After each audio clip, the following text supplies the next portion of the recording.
So hello good morning সবাই। Good মর্নিংয়ের ভিতরেও paid morning ওই, কারণ আজকে সারাটা দিন হয়েছে কারেন্ট নেই আর ঘরটা সম্পূর্ণ অন্ধকার, এত অন্ধকার। আমার লাইফটা তো অন্ধকার অন্ধকার, বাট ঘরটাও অন্ধকার হয়েছে, কারণ কি তা করতাম কো।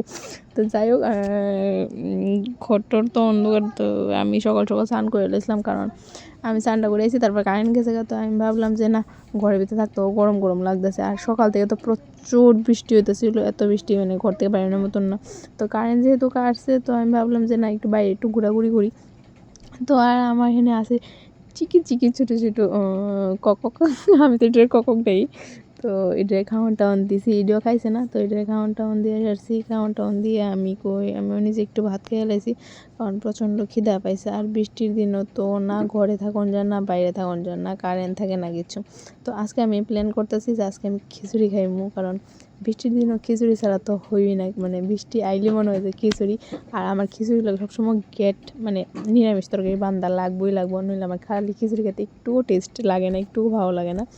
তো আমি এখানে সব মশলাটা রেডি করে দিতেছি, আর মা সবজিটি কাটটা দিছে, আমি এখানে বয়া দিছি চালে ডাইলে মিশিয়ে এসে খিচুড়ি। আর খিচুড়ি আমি রাঁধতে পারি না, নিরামিষটা আমি রাঁধতে পারি। আপলোড করো না ভিডিও। আর করবানি না না, আর দুষ্টামি করো না। এতদিন হাত কাছে না কেটে গেছো একলাই তা করতা। হ্যাঁ মামা খালি দুষ্টামি করো। সো তাই এখানে হাত গেছে কাইটটা, আর এত বছর হয়েছে তারা এখন অব্দি হাত কাছে নেই। প্রথমবার তার হাত কাছে। আর আমিও বাড়িতে আসলাম না, ওই টাইমে মা আমার কিছু কইছে না। আমি বাড়িতে অনেক কথা দেখছি, আমি যখন কাজে বেরিয়েছি ওই সময় দেখলাম যে এরকম। আর সত্যি কথা কিন্তু আমার অনেকটা কষ্ট লাগছে। মানে মা জানাইছিল আমার প্রথমে, আমি হঠাৎ করে হাতে দেখি ব্যথা, আমি হাতে ব্যথা দিতেছি, হাত দেখি পুরো লাল হয়ে গেছে। তাই করতেছে মামা আমি এরকম, তাই কিতা করছে মা ঘুমাই আসতো, আর তাই মানে ব্লেড দিয়া চেয়ার কাটটা বাইরিতে গেছে, মানে দরজা খুললা বাইরিব। তো যাই হোক দরজা খুললা বাইরিব কোনে, আর ব্লেড দিয়ে যেহেতু কাটতে গেছে, ব্লেডটা আসতো নতুন একবারে শার্প আসতো, আর হাত গেছে কাটটা। তো তারপরে মারে ডাক দিল, মা ওইটা ব্যান্ডেজ টেন্ডেজ করে দিছে। আর আমি তো অবাক, মানে তার 5+6 চলতেছে, তারপরে ও অবধি কোনো সময় হাতে কোনো কাটুই লাগছে না, হাতে কিন্তু আসলে কোনো কাটিং লাগছে না।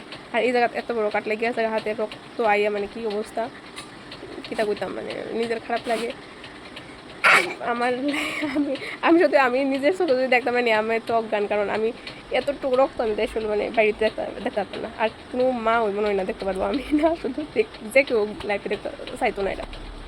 তো আর এখানে মা বয়স রান্না, আর আমার গলার টোন এমন খারাপ হয়েছে, মানে গলা দিয়ে কথা আইতাছে না, এত খারাপ হয়েছে। আর যেহেতু আমি খিচুড়ি ভালো করে রাঁধতে পারি না, তাহলে আমি নিরামিষটা রাঁধতে পারি, নিরামিষটা খুব ভালো করে রাঁধতে পারি। তো আমি নিরামিষ রান্না লাইতেছি, আর মা খিচুড়ি আগেই রেডি করে লেছে। সো এখানে খিচুড়ি আর গেট রান্না সম্পূর্ণ রেডি। আর আমার পেট পূজা ওখানে আমি করতে বয়ে গেছি, এখন দেখে তো আর লুপ সামলাইতেছে না।